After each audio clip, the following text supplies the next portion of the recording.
আসসালামু আলাইকুম, welcome to my channel শখের রান্না। আমার আজকের রেসিপি ছোট আলু ভেজে ভর্তা।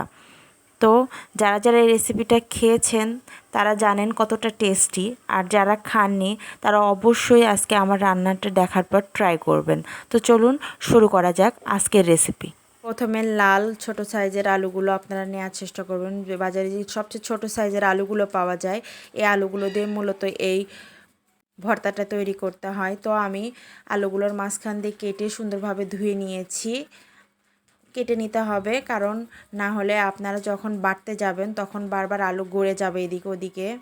তো এই যে আমি ধুয়ে নিয়েছি, তারপরে এর ভিতরে আমি কিছুটা পরিমাণ হলুদ গুঁড়া দিয়ে দিলাম। তারপর দিয়ে দিব পরিমাণ মতো লবণ। এরপরে আমি ভর্তার জন্য 2টা বড় সাইজের পেঁয়াজ নিয়েছি, 3টে দেশি মাঝারি সাইজের রসুন আর 3টে কাঁচামরিচ নিয়েছি। যেহেতু আমার আলুর পরিমাণ কম, সুতরাং এই আমার 3টে কাঁচামরিচে হয়ে যাবে। আপনারা অনেক সময় দেখেন যখন পেঁয়াজ কাঁচামরিচ ভাজতে ধরেন, কাঁচামরিচ ফুটে আসে, তখন এই যে কাঁচামরিচের নিচে একটু ফাটিয়ে নিলে তাহলে আর এভাবে ফুটে গায়ে ছিটে আসবে না। তো এই যে আমি কড়াই গরম করে নিলাম।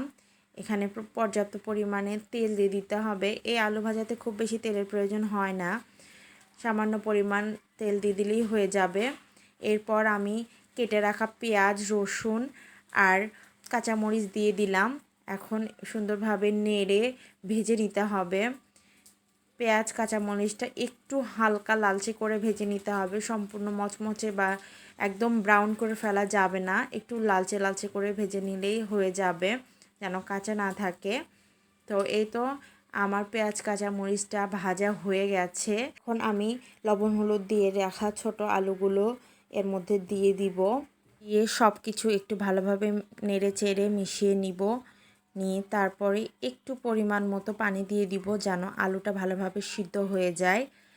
অনেকে তেলে ভেজেও সিদ্ধ করে নেয়, কিন্তু আমার কাছে মনে হয় না তেলে ভেজে এতটা স্বাস্থ্যকর হয়। সামান্য একটু পরিমাণে পানি দিয়ে জাস্ট একটু আলুটা সিদ্ধ হয়ে গেলেই তারপরে ভাজা ভাজা করে নিতে হবে। তো এই তো আমি পরিমাণ মতো পানি দিয়ে দিলাম, দিয়ে আবার একটু নেড়ে চেড়ে মিশিয়ে ঢাকনা দিয়ে ঢেকে দিব, যেন আলুটা খুব ভালোভাবে সিদ্ধ হয়ে যায় সামান্য পরিমাণের পানির মধ্যেই। তো এই যে কিছুক্ষণ পরে, প্রায় 5-6 মিনিট পরে আমার আলুগুলো সিদ্ধ হয়ে গেছে। এরপর আমি প্রায় 5-6 মিনিট ভালোভাবে আলুগুলোকে ভেজে নেব। আলুগুলোকে ভালোভাবে না ভাজলে ভেতরে যে একটা পানির অংশ আছে, এইটা পরে আলুকে নরম করে দেবে এবং আলু ভর্তাটা শক্ত হবে না, একটু পানি পানি লাগবে, খেতেও অতটা বেশি ভালো লাগবে না।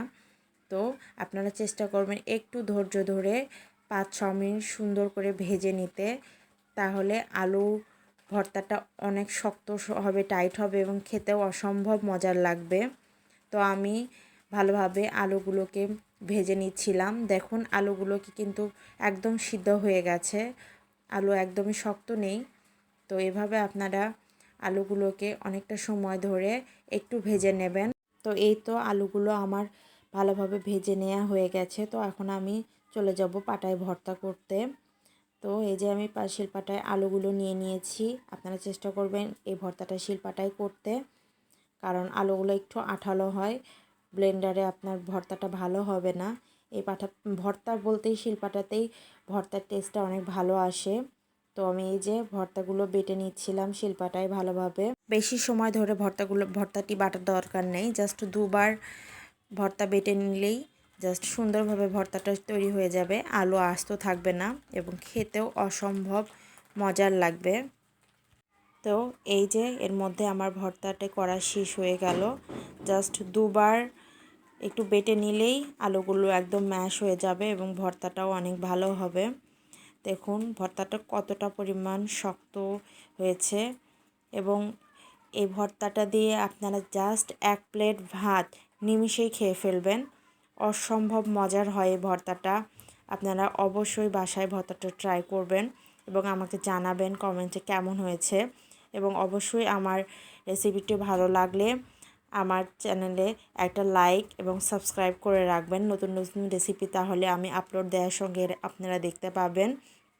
তো এতক্ষণ ধৈর্য ধরে আমার ভিডিওটি দেখার জন্য আপনাদেরকে অসম্ভব ধন্যবাদ। আসসালামু আলাইকুম।